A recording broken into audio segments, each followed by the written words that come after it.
Thank you Jesus. परमपिता परमेश्वर, हम आपका हृदय से धन्यवाद करते हैं क्योंकि आप महान सामर्थी परमेश्वर हैं।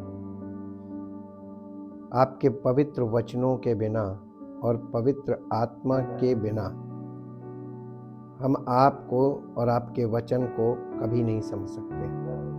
हम इस बात का अंगीकार करते हुए आपके पास आते हैं कि आपको हम बिल्कुल भी नहीं जान सकते यदि हम कलीसिया में ना उपस्थित हों, जहाँ पवित्र आत्मा आपके वचन के द्वारा सच्चे परमेश्वर की पहचान से हम लोगों को अवगत कराता है, तो हम परमेश्वर को कभी नहीं जान सकते।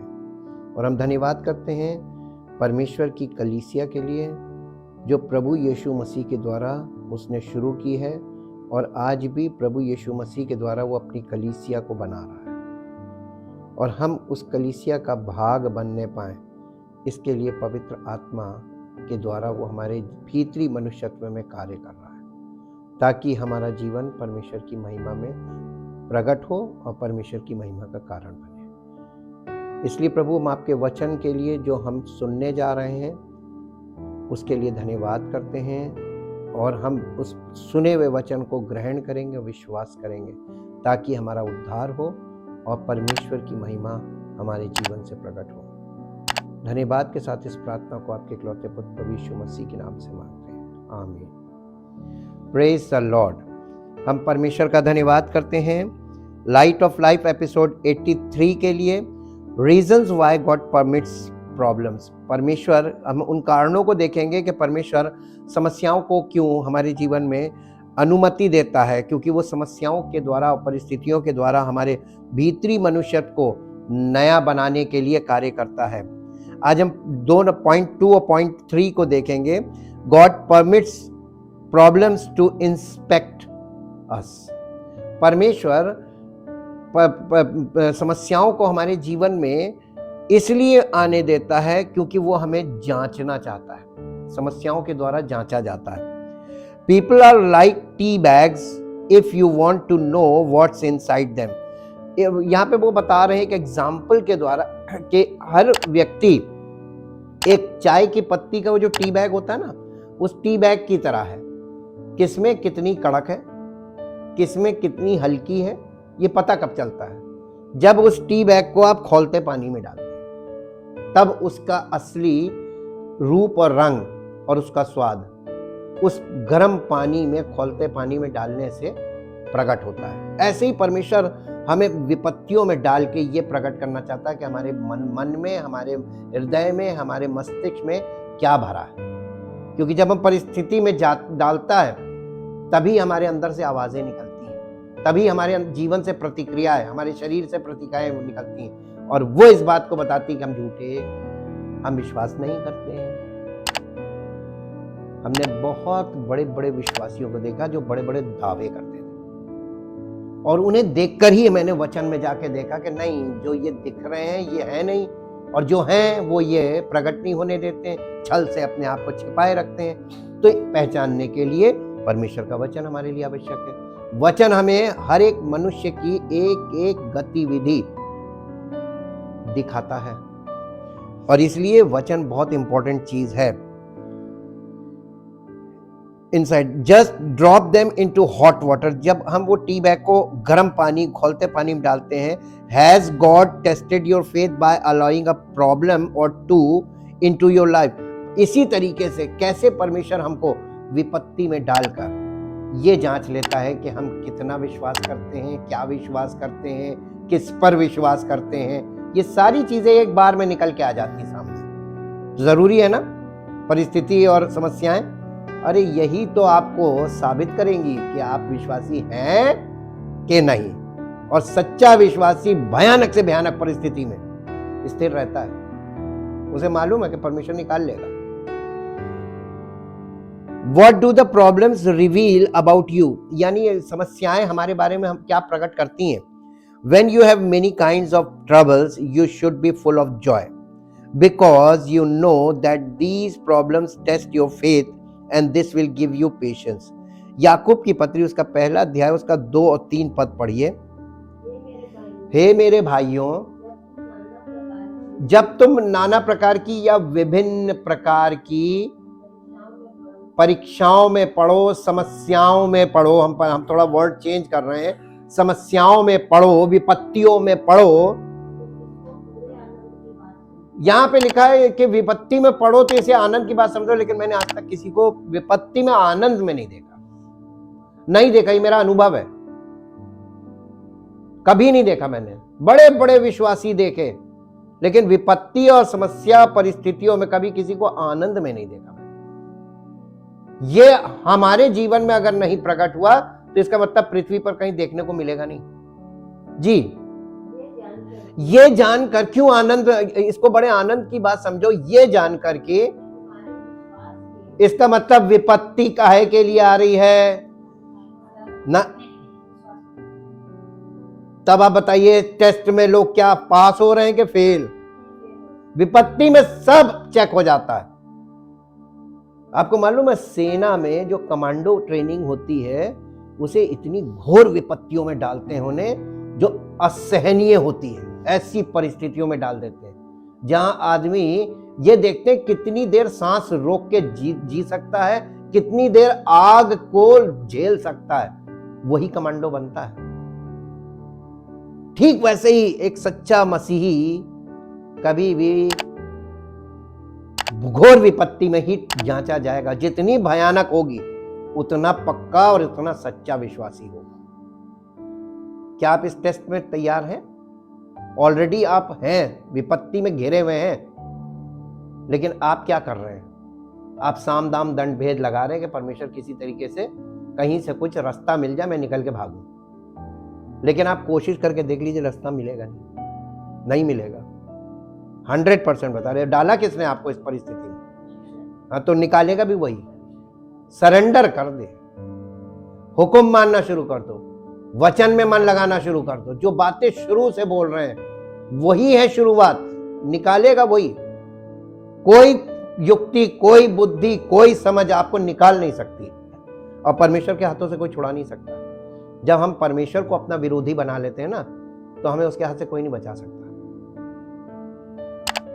यहां लिखा है कि जब तुम विभिन्न प्रकार की विपत्तियों में पड़ो, परेशानियों में पड़ो, समस्याओं में पड़ो, तो क्या करो, इसे बड़े आनंद की बात तुम्हारे लिए तब होगी जब तुम वास्तव में विश्वास करोगे। और नहीं करोगे तो मालूम क्या होगा? क्योंकि तुम्हारे विश्वास के परखे जाने से क्या उत्पन्न होता है? धीरज का मतलब क्या होता है? ठहरना, इंतजार करना। धीरज का मतलब क्या है? आप कहते हैं हम विश्वास करते हैं, भैया प्रे कर दिए, भैया हाथ, भैया ये कर दिए, भैया वो कर दिए। कहां विश्वास? और झूठ पर झूठ बोलते चले जाते हैं, बराबर झूठ पर झूठ, और झूठ पे अड़ जाते हैं। नहीं, हम विश्वास करते हैं, इसीलिए तो आते हैं। परमेश्वर ने तुम्हें बुलाया था, परमेश्वर ने तो कहा वचन पे ध्यान करो। तो ये तो आप घर बैठ के भी कर सकते हैं, है ना? वचन में मन लगाओ, वचन को ग्रहण करो, ये तो घर में भी किया जा सकता है। आकर आप उसके ऊपर एहसान जता रहे कि हम देखिए आते हैं, विश्वास करते हैं। जो बातें आप बोल रहे हैं ना परमेश्वर की उपस्थिति में, परमेश्वर इन बातों से और नाराज हो रहा है, और आपकी मुसीबत बढ़ती चली जाएगी। क्यों बार बार हम मालूम है क्यों डांटते हैं? हम इसीलिए डांटते हैं कि अपनी मुसीबत बढ़ाओ मत। अनजाने में तुम क्या बोल रहे हो तुम्हें नहीं मालूम है, तुम परमेश्वर पे एहसान जता रहे हो, तुम्हें नहीं मालूम। तुम्हारा स्वभाव, तुम्हारा व्यवहार तुम्हें परमेश्वर का कट्टर विरोधी बना रहा है, और तुम बन रहे हो। तो विश्वास इसे नहीं कहते हैं भागना, विश्वास कहते हैं एक जगह पे स्थिर हो जाना, कि हम तो परमेश्वर तो हमको छुड़ाएगा। अगर हम विश्वास में रहेंगे तो आपको भागने की कोई जरूरत है? निकल के जाने की कहीं जरूरत है? वो आपको आपके स्थान से ही छुड़ा लेगा, लेकिन पहले आपको पाप से छुड़ाएगा। और पाप से छूटने के लिए आपको परमेश्वर के समय का इंतजार करना पड़ेगा। जब तक वो नहीं करेगा तब तक आप छूट नहीं सकते। इसीलिए लिखा है इसे बड़े आनंद की बात, क्योंकि तुम्हारे विश्वास के परखे जाने से, परमेश्वर परिस्थिति में डालकर हमारा विश्वास परख रहा है कि देखें अगर ये विश्वासी होगा तो भयानक परिस्थिति में भी ये धीरज रखेगा कि प्रभु करेगा। शद्रक मेशक अबेदनगो के बारे में मैंने बताया था ना, 7 गुना भट्टे को ये टेम्परेचर बढ़ा दिया गया, फर्नेस बना दिया जहां लोहा पिघल जाता है, और उसमें उन लोगों को डाल दिया बांध के। उनके बंधन के अलावा उसमें आग में कुछ नहीं जला, केवल बंधन जले थे, और परमेश्वर के पुत्र के साथ वो आग में टहल रहे थे। आग में टहलना सीखा आपने? कलीसिया में वो लाया ही इसलिए कि आप आग में टहलना सीखो। आग में कैसे चला जाता है, बंधन मुक्त होते हैं आग में। आग के बिना आपके बंधन कोई जला नहीं पाएगा। परमेश्वर आपके बंधनों को जलाता है आग में डालकर। आग क्या है? भयानक परिस्थिति, वो आग के समान है, उसमें डालेगा। आप कितनी भी भयानक परिस्थिति में अभी क्यों ना हो, एट प्रेजेंट आपको इस परिस्थिति में डाला किसने? काहे के लिए डाला है? विश्वास परखा जाए। और आप क्या कर रहे हैं? शारीरिक प्रतिक्रियाएं कर रहे हैं, शारीरिक प्रयास कर रहे हैं। तो ये क्या कर रहे हैं आप? मालूम क्यों? आप ये लिखा हुआ है कि अन्य जाति लोग, इन्हें परमेश्वर के वचन की ना शुरुआत से इनको कभी वचन मिला नहीं, because they don't know what is the importance of the word of God. परमेश्वर के वचन का क्या महत्व है इनको नहीं मालूम। ये सब कुछ शरीर से करके और शारीरिक क्रियाओं के द्वारा ये दिखाना मांगते हैं कि मुझसे अच्छा कोई विश्वासी हो नहीं सकता। ये कंपटीशन करने लगते हैं, और यही वाले स्वभाव को तो वो परिस्थितियों में फंसा के निकालता है। गलत कर रहे हैं कि सही कर रहे हैं? कब तक? आपका समय बहुत तेजी से घट रहा है, और वो टाइम आ जाएगा जब आपके लिए माफी का द्वार भी बंद हो जाएगा, मन फिराव का द्वार बंद। वो टाइम नजदीक आ रहा है, इसलिए मैं लगातार आप लोगों को डेली का डेली आपको दिया जा रहा है। पहले हफ्ते में एक बार कलीसिया में लोग जाते थे वचन सुनने, क्योंकि समय बहुत लंबा था।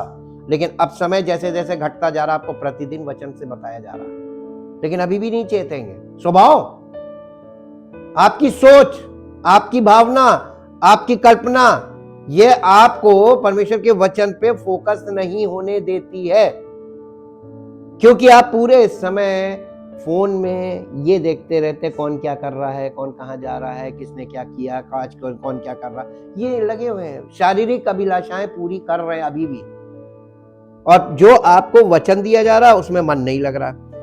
तुम्हारे विश्वास के परखे जाने से धीरज उत्पन्न होता है। आगे क्या लिखा है?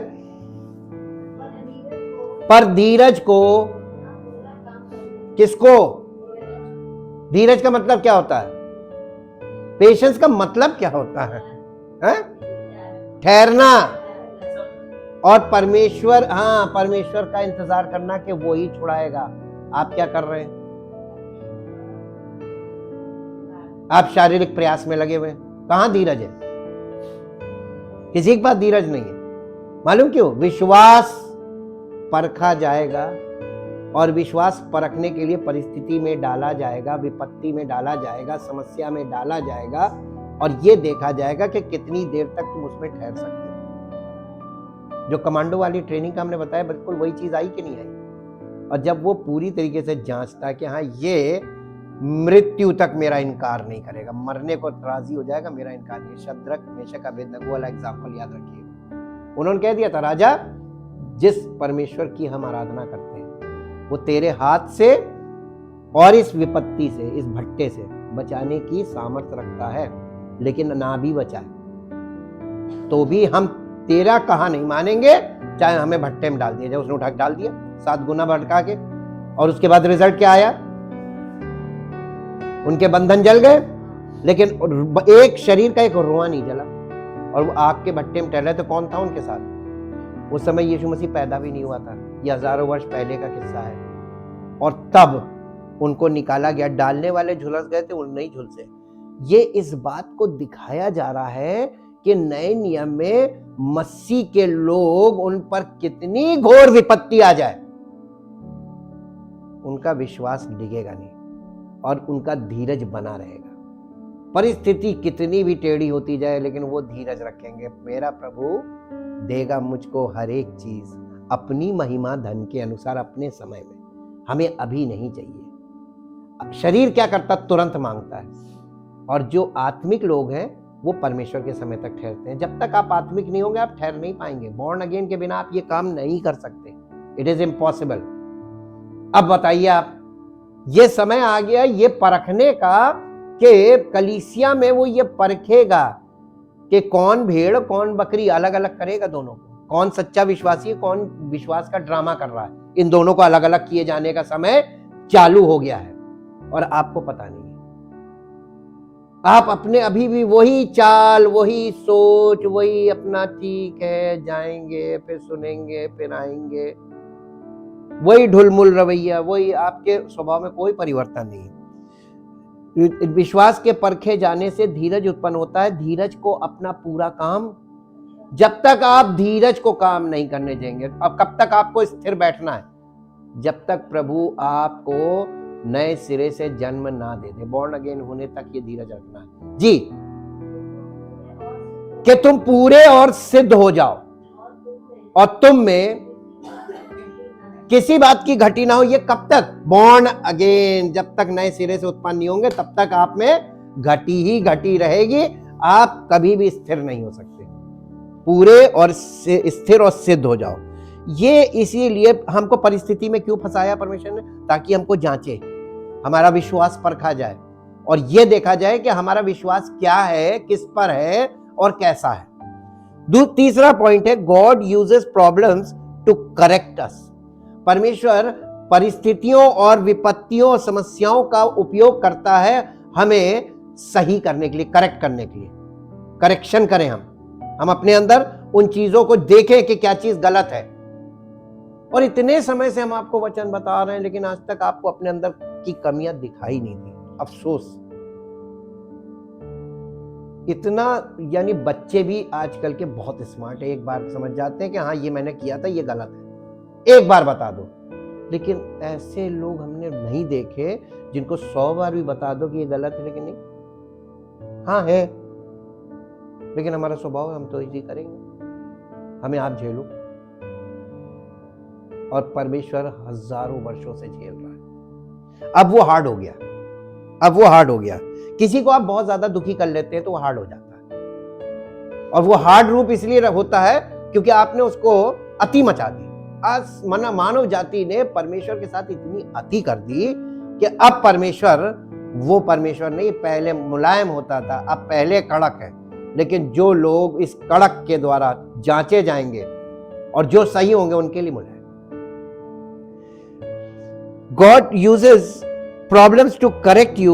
Some lessons we learn only through pain and failure.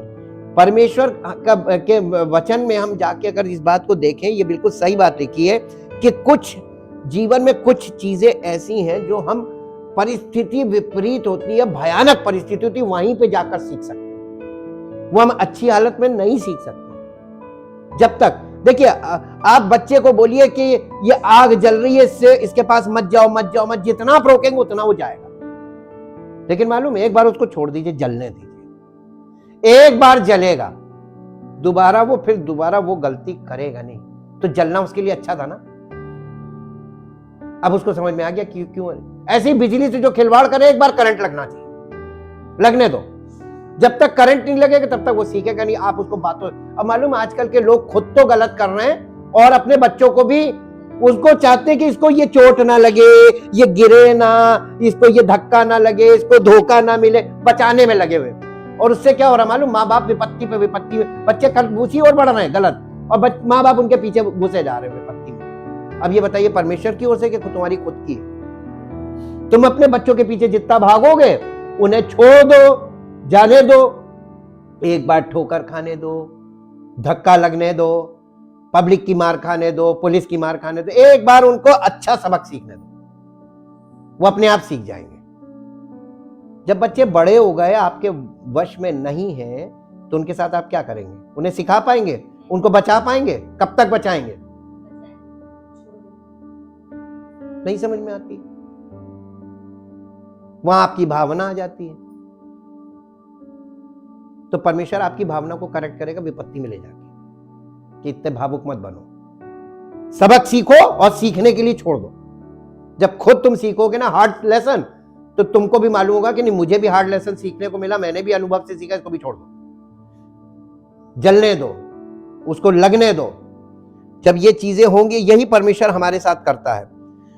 हाँ देखिए लिखा हुआ है, it is likely that as a child your parents told you not to touch a hot stove but you probably learn by being burn. जब तक वो जलेगा नहीं, इस बात को सीखेगा नहीं, तो जलने दो, चोट लगने दो, गिरने दो, वो सीखेगा। और इस हम लोग मालूम गिरने से बचाते हैं, बच्चा गिर ना जाए। और जितना बचाएंगे ना, सारी जिंदगी देखे कब तक आप बचाएंगे। हर समय आप उसके स्कूल में आप उसके साथ रहेंगे नहीं, ट्रेनिंग करने जाएगा वहां रहेंगे नहीं, कहां रहेंगे उसके साथ बचाने के लिए। तो जब आप उसके साथ रह के उसको बचाने के लिए हर समय उसके साथ नहीं रह सकते, तो उसको चोट लग के ये बात सीखने जो अनुभव से कि ये हम करेंगे तो ये मेरे लिए नुकसानदायक, तब अनुभव उसका जो है वो उसको ट्रेन करेगा कि नहीं करना है। इसीलिए लिखा हुआ है कि गॉड, इसमें आगे लिखा हुआ है, but you probably learned by being burned. Sometimes we only learn the value of something, health, money, relationship by losing it. कई बार हम अपनी स्वास्थ्य के बारे में, पैसों के बारे में और रिश्तों के बारे में, जब तक ये हमसे छूटते नहीं है तब तक हमें इसकी वैल्यू नहीं मालूम होती कि इसका वैल्यू क्या है। माता पिता जब तक आपके साथ हैं आपको उनकी वैल्यू नहीं मालूम है। जब वो आपके पास नहीं होते हैं तब आपको पता चलता है, मेरी मम्मी थी वो मेरे लिए ये करती थी, मेरे पापा थे वो मुझसे ये कहते थे, याद आता ना बाद में। लेकिन जब तक रहते हैं उनकी कोई वैल्यू नहीं। अरे बैठे रहो, हमको ना सिखाओ, है ना। ये इंसान का कल्चर है। पैसा आपके पास जब रहेगा, अरे उस समय आप किसी की नहीं सुनेंगे, बेतहाशा दन दन दन दन, बच्चे कह रहे ये, हस्बैंड ने कहा वो, भाई ने कहा वो, सब तरफ ये दनादन दे दनादन। और जब एकदम जीरो पे चले जाते, एकदम कंगाली में आ जाते, तब आपको पैसे की वैल्यू समझ में आ जाती है कि यार बेकार वेस्ट किया। लेकिन ये वेस्ट करने के बाद ही आपको समझ में आएगा, फंसो तो। लेकिन मालूम है हमारे देश के लोग, हमने देखा है, मेरा अनुभव है कि पैसे बर्बाद होने के बाद भी उनको पैसे की वैल्यू नहीं है, क्योंकि उनको मालूम है कि फिर ले लेंगे। हाँ, कर्जे वाला बहुत अच्छा सीन चल रहा है आजकल। कर्जा लेने की आदत पड़ जाती है, फिर वो कर्जा लेना एक ट्रेडिशन बन जाता है, फिर वो दनादन दनादन दनादन, और वो फिर छूटता नहीं। देखिए 3 चीजें, और रिश्ते के लिए बता दिया, पैसे के लिए बता दिया, और सेहत जब तक अच्छी है, अपने शरीर का दुरुपयोग, गलत चीजों का इस्तेमाल करते रहते हैं। जब सेहत गिरती ना, तब डॉक्टर कहते हैं ये चीज आपको नुकसान करी, फिर भी नहीं मानते, नहीं करना तो है, अब तो आदत पड़ गई है। नशेबाजी की ऐसी आदत पड़ जाती है, वे छूटती नहीं है। मर जाएंगे लेकिन नशा नहीं छोड़ेंगे, मर जाएंगे नशा नहीं छोड़ेंगे। डॉक्टर कहेगा एक बूंद तुम्हारे लिए नुकसान दे ना, अरे कोई बात नहीं है, कल तो मरना ही है, आज ही मरो। ये लोग क्या कर रहे हैं, और इसमें भी विपत्ति में डाल के आपको बार बार चेता रहा है कि अब ये बंद कर दो, अब यहाँ पे करेक्शन ना, कोई करेक्शन नहीं। ये सब चीजें हम लोगों के जीवन में हो चुकी हैं। It was the best thing that could have happened to me, for it taught me to pay attention to your laws. जब हमने कल पढ़ा था ना भजन संहिता 119 अध्याय का 71-72 पद, ये बहुत सटीक बैठता है इस बात पे कि क्या ही जो क्लेश मुझ पर आया वो कितना भला हुआ कि मैं तेरी विधियों को। लेकिन ये केवल उन लोगों के लिए लागू है जो परमेश्वर के वचन के द्वारा चेत कर उन चीजों को रोकते हैं, मन, यानी उन चीजों से मुंह मोड़ लेते हैं, मन फिरा लेते हैं। लेकिन ज्यादातर लोगों में ऐसा नहीं होता, क्योंकि लोग परमेश्वर के वचन से दूर हैं और वो वचन में मन नहीं लगाते हैं। उनको जैसे वो हैं वैसे ही उनको परमेश्वर से मांग रहे सब कुछ, दावे ठोक रहे हैं, हम विश्वासी हैं, और विश्वास का शुरुआत भी नहीं उनके अंदर, पहला कदम भी नहीं उन्होंने पूरा किया। लेकिन वो दावे देख लीजिए, सेवा कर रहे हैं बड़े बड़े लोग, बॉर्न अगेन नहीं है, पवित्र आत्मा नहीं है, सेवा कर रहे हैं। ये सब चीजें संसार में चल रही है, और हम लोग इन चीजों को देखकर गलत चीज आप जब देखेंगे, गलत एग्जाम्पल को फॉलो करेंगे, तो आपके जीवन में गलत पिक्चर बनेगी, और गलत पिक्चर बनेगी तो जीवन किसका खराब होगा, नुकसान किसका होगा, और बचाएगा कौन? परमेश्वर यीशु मसीह ने साफ कहा, अंधा अंधे को मार्ग दिखाएगा, दोनों गड्ढे में जाएंगे। आप किसकी शिक्षा को फॉलो कर रहे हैं? वो स्पिरिचुअली ब्लाइंड तो नहीं है। रिलीजियस लीडर्स को यीशु मसीह ने कहा था ब्लाइंड लीडर्स, वहां से आप नए नियम से देखिए कि ब्लाइंड लीडर का मतलब है जो धार्मिक नेता होते हैं, धर्म की शिक्षा देने वाले। यीशु मसीह धर्म की शिक्षा नहीं देता था, वो था स्पिरिचुअल लीडर, स्पिरिचुअल टीचर, पवित्र आत्मा के द्वारा शिक्षा देने वाला। इसीलिए उसको रब्बी बोलते थे, परमेश्वर की ओर से गुरु होकर आया था, रब्जा बंदा। और रब्दे बंदे को कहते हैं रब्बी, जो रब की ओर से भेजा गया, पवित्र आत्मा से परिपूर्ण, वो था परमेश्वर की ओर से भेजा हुआ टीचर। वो रिलीजियस लीडर नहीं था। और हम रिलीजियस लीडर को फॉलो करते जो ब्लाइंड, स्पिरिचुअली ब्लाइंड है। और यीशु मसीह ने उनको कितना कंडेम किया। मेरे साथ एक दो वर्सेस देख लीजिए। जैसा कि मैंने कल आपको बताया था कि कलीसिया से उसका न्याय शुरू हो चुका है, और ये जो शुरू हुआ है इसकी जद में कलीसिया के लोग पहले आते हैं। इसलिए आप सोते ना रहें औरों की तरह, क्योंकि कलीसिया में जो लोग सो रहे हैं वो जल्दी निपटेंगे। यहेजकेल की पुस्तक निकालिए, पुराने नियम में यहेजकेल की पुस्तक, और उसका 9 अध्याय, उसका 6 पद पढ़िए। यहेजकेल 9 अध्याय। बूढ़े, युवा, कुंवारी, बाल बच्चे, स्त्रियां, ये भविष्यवाणी बता रहे हैं आपको, सबको मारकर नष्ट करो जी। परंतु जिस किसी मनुष्य के माथे पर वो चिन्ह हो, उसके निकट न जाना। मेरे पवित्र स्थान ही से, इसका मतलब परमेश्वर का न्याय पवित्र स्थान यानी कलीसिया से ही कह रहा शुरू करो, और छोड़ना किसी को मत, कोमलता मत दिखाना, देम मार, ये वचन के कोड़े हैं, ये विपत्ति की मार है, वो डालेगा सब पे। यही तो बताएगा कि कौन सच्चा कौन झूठा, दोनों को अलग अलग कर देगा। कुछ नहीं, परमेश्वर अपने सिंहासन पे बैठ के काम करता है, उसको लोगों की जरूरत नहीं है। जमीन पर सारे साधन उसके पास हैं। और ये लिखा हुआ है, इंग्लिश में पढ़ दीजिए इसको, the book of Ezekiel chapter 9 verse 6। देखिए अभी आपको समझ में आएगा।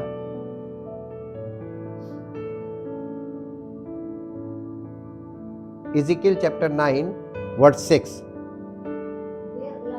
दे हैं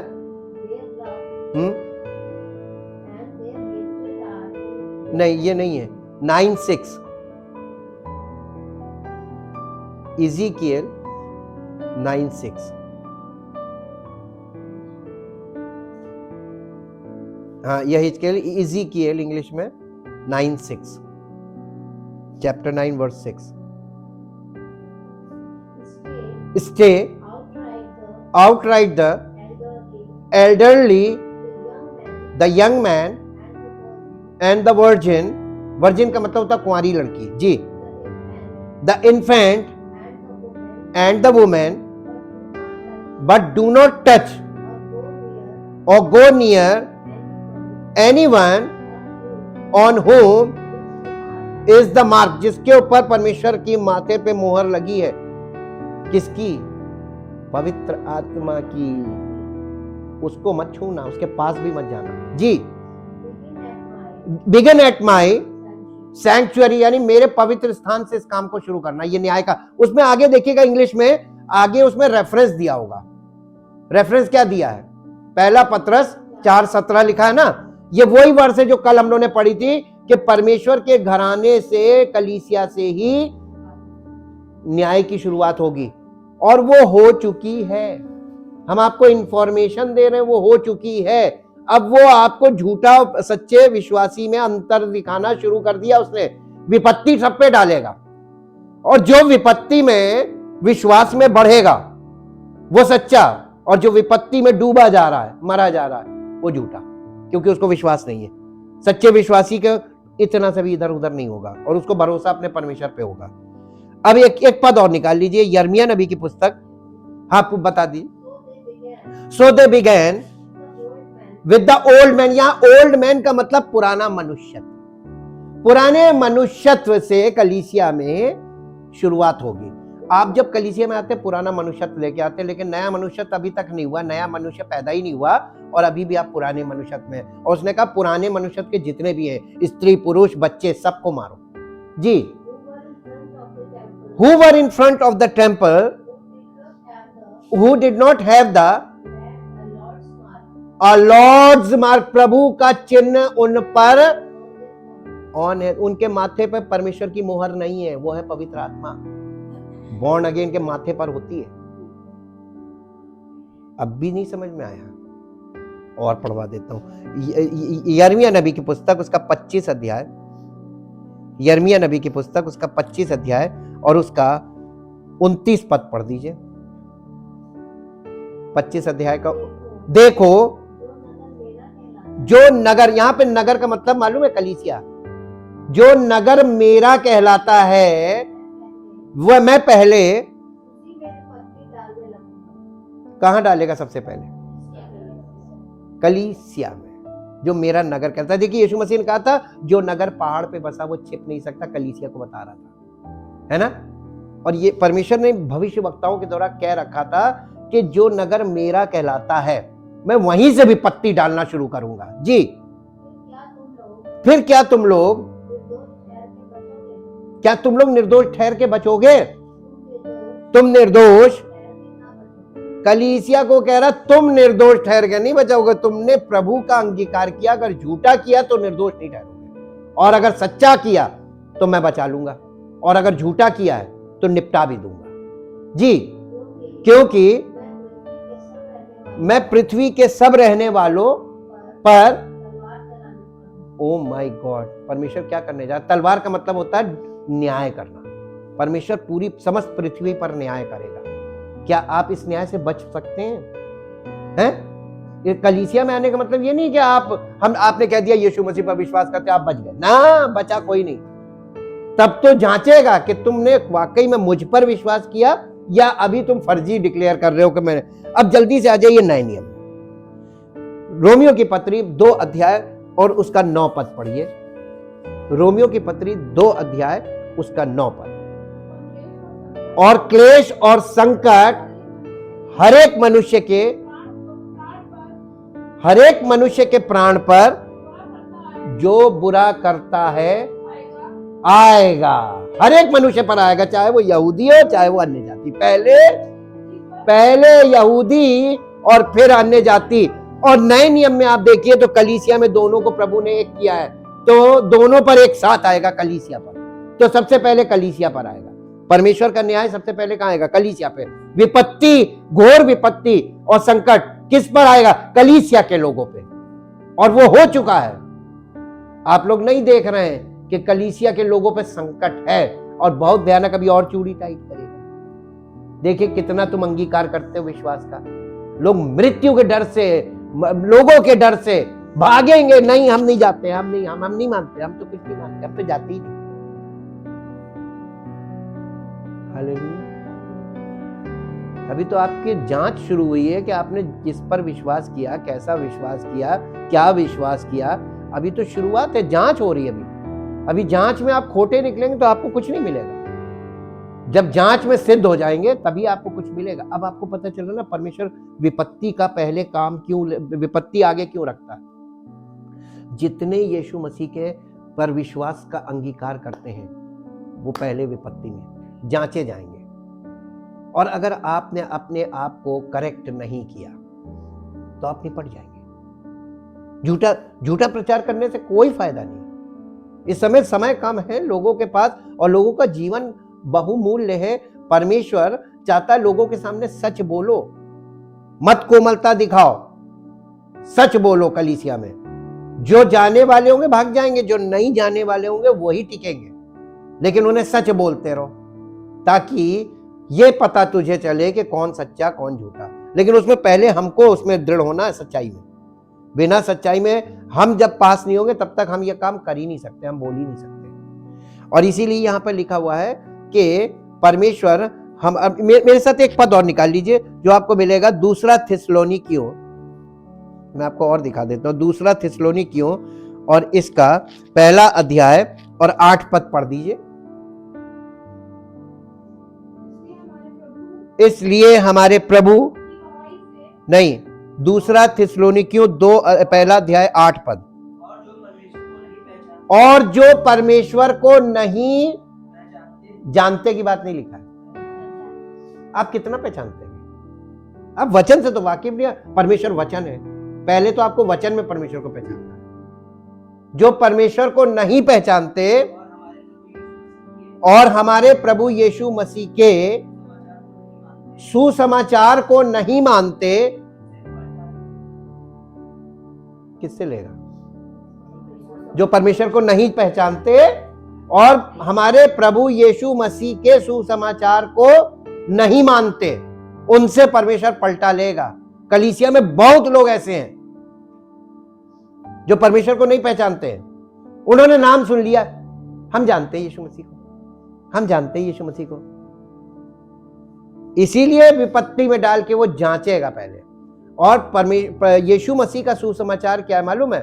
वो हमारे पापों के लिए मारा गया, गाड़ा गया और तीसरे दिन जी उठा। और जब हम उसकी मृत्यु की समानता में उसके साथ जुटेंगे तो उसके जी उठने की समानता में उसके साथ जुटेंगे। ये है प्रभु यीशु मसीह का सुसमाचार।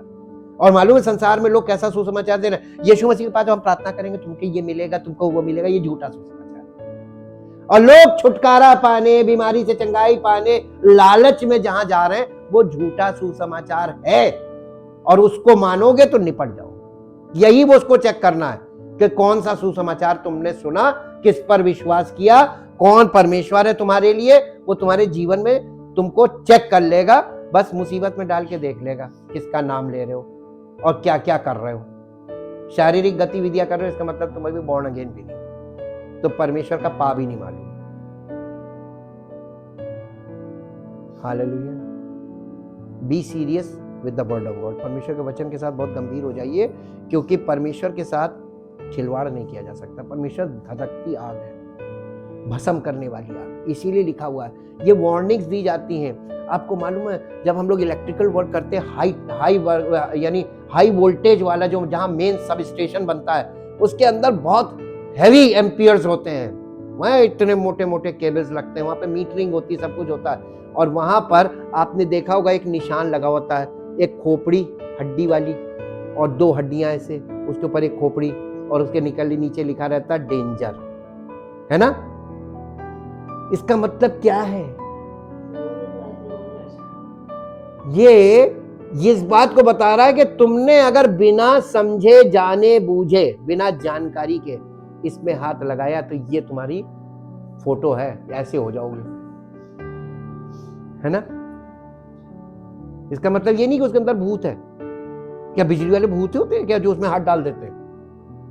नहीं, इसका मतलब ये है कि बिना जानकारी के हाथ डालोगे तो ऐसे हो जाओगे।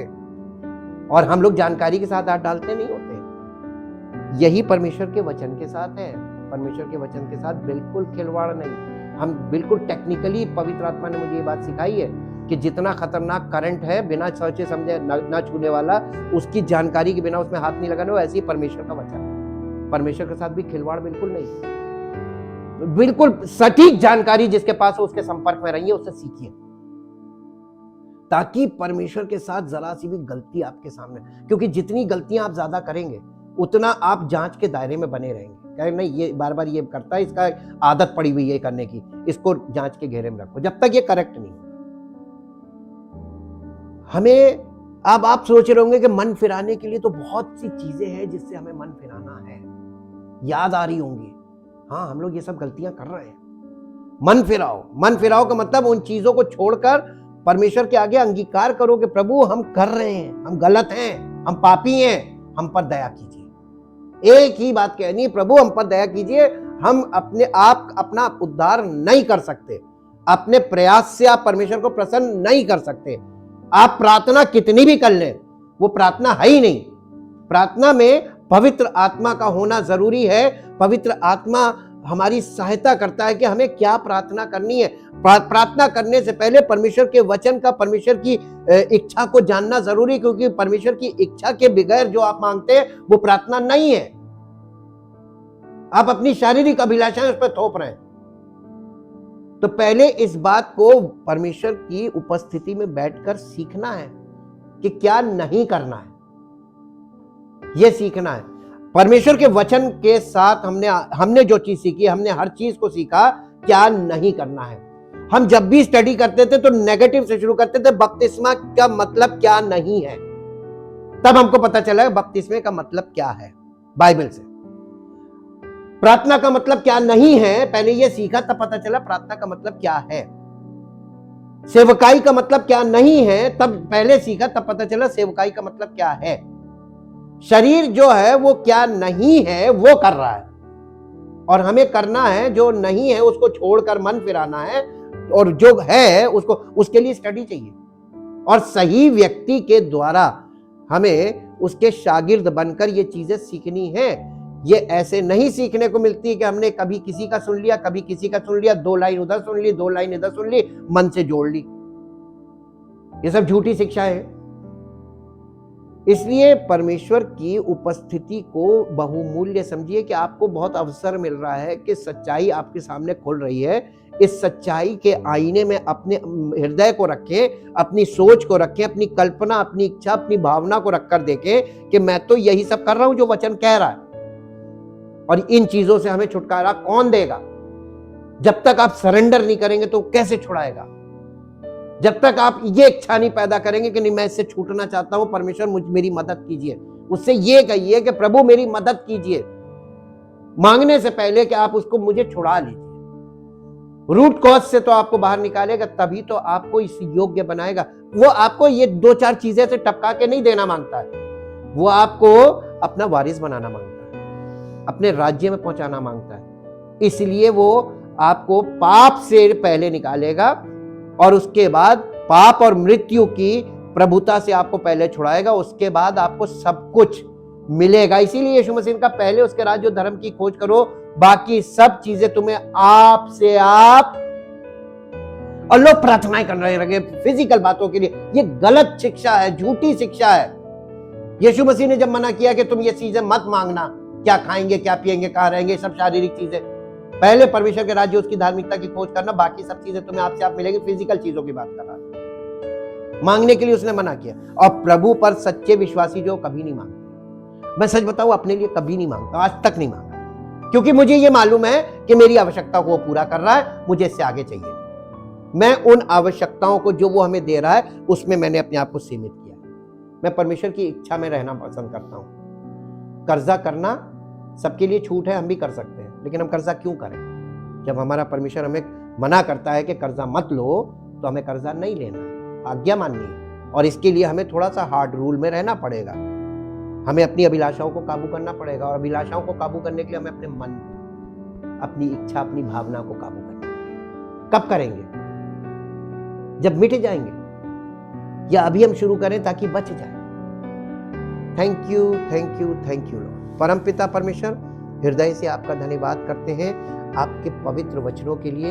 ये कीमती वचन पवित्र आत्मा के द्वारा हमारे हृदय में डाले जाते हैं, ताकि हमारे हृदय में हमारे सोचने का ढंग बदले, हमारे इच्छा, भावना, कल्पना, इन चीज़ों में करेक्शन हम करें, और हम परमेश्वर के द्वारा जब जांचे जाते हैं विपत्तियों में, तो हम परमेश्वर के सामने सिद्ध बन सकें, हम धीरज रख सकें, ताकि हमारा ये पूरा भरोसा हो कि हमारा परमेश्वर हमें छुड़ा लेगा, पूरी तरीके से छुड़ाएगा, और हमें पाप की गुलामी से और मृत्यु की गुलामी से स्वतंत्र करके अपने राज्य में अनंत जीवन का वारिस बनाएगा, और इस पृथ्वी पर हमारी सारी आवश्यकताओं को बिन मांगे पूरा करने की सामर्थ्य रखता है। उसने मांगने का कोई रास्ता ही नहीं बनाया है, उसने हमें सब कुछ देने का वायदा किया है, और जो वायदा उसने किया है वो ज्यादा बड़ा है। आप और हम जो मांग रहे हैं वो परमेश्वर की योजना के विरोध में है। इसलिए हम प्रभु आपके वचनों का आदर करते हुए उन्हें ग्रहण करते हैं और उन पर विश्वास करते हैं, और आज से ये वादा करते हैं प्रभु कि हम मांगना छोड़कर आपके वचन पर विश्वास करेंगे, आपके इकलौते पुत्र प्रभु यीशु मसीह पर विश्वास करेंगे, जो हमारा उद्धार करता है। और पवित्र आत्मा जिसको आपने उपहार स्वरूप हमारे हृदय में भेजा है, हम उस पर विश्वास करते हैं कि जब हम उसकी आज्ञाकारिता में, अगुवाई में चलेंगे, तो हमारे जीवन में सब कुछ प्रोवाइड करेगा, क्योंकि आप हमारे लिए प्रोविजन बना के गए हैं, और प्रोविजन हमारे लिए चालू हो जाएगा और आपकी ओर से हमें वो सब कुछ जो हमारे लिए आवश्यक है मिलेगा। इसलिए हम प्रभु इस सब बातों में आपको धन्य कहते हैं और केवल आपका धन्यवाद करते हैं। इस प्रार्थना को आपके इकलौते पुत्र प्रभु यीशु मसीह के नाम से मांगते हैं, आमीन। Praise the Lord. परमेश्वर आपको आशीष दे।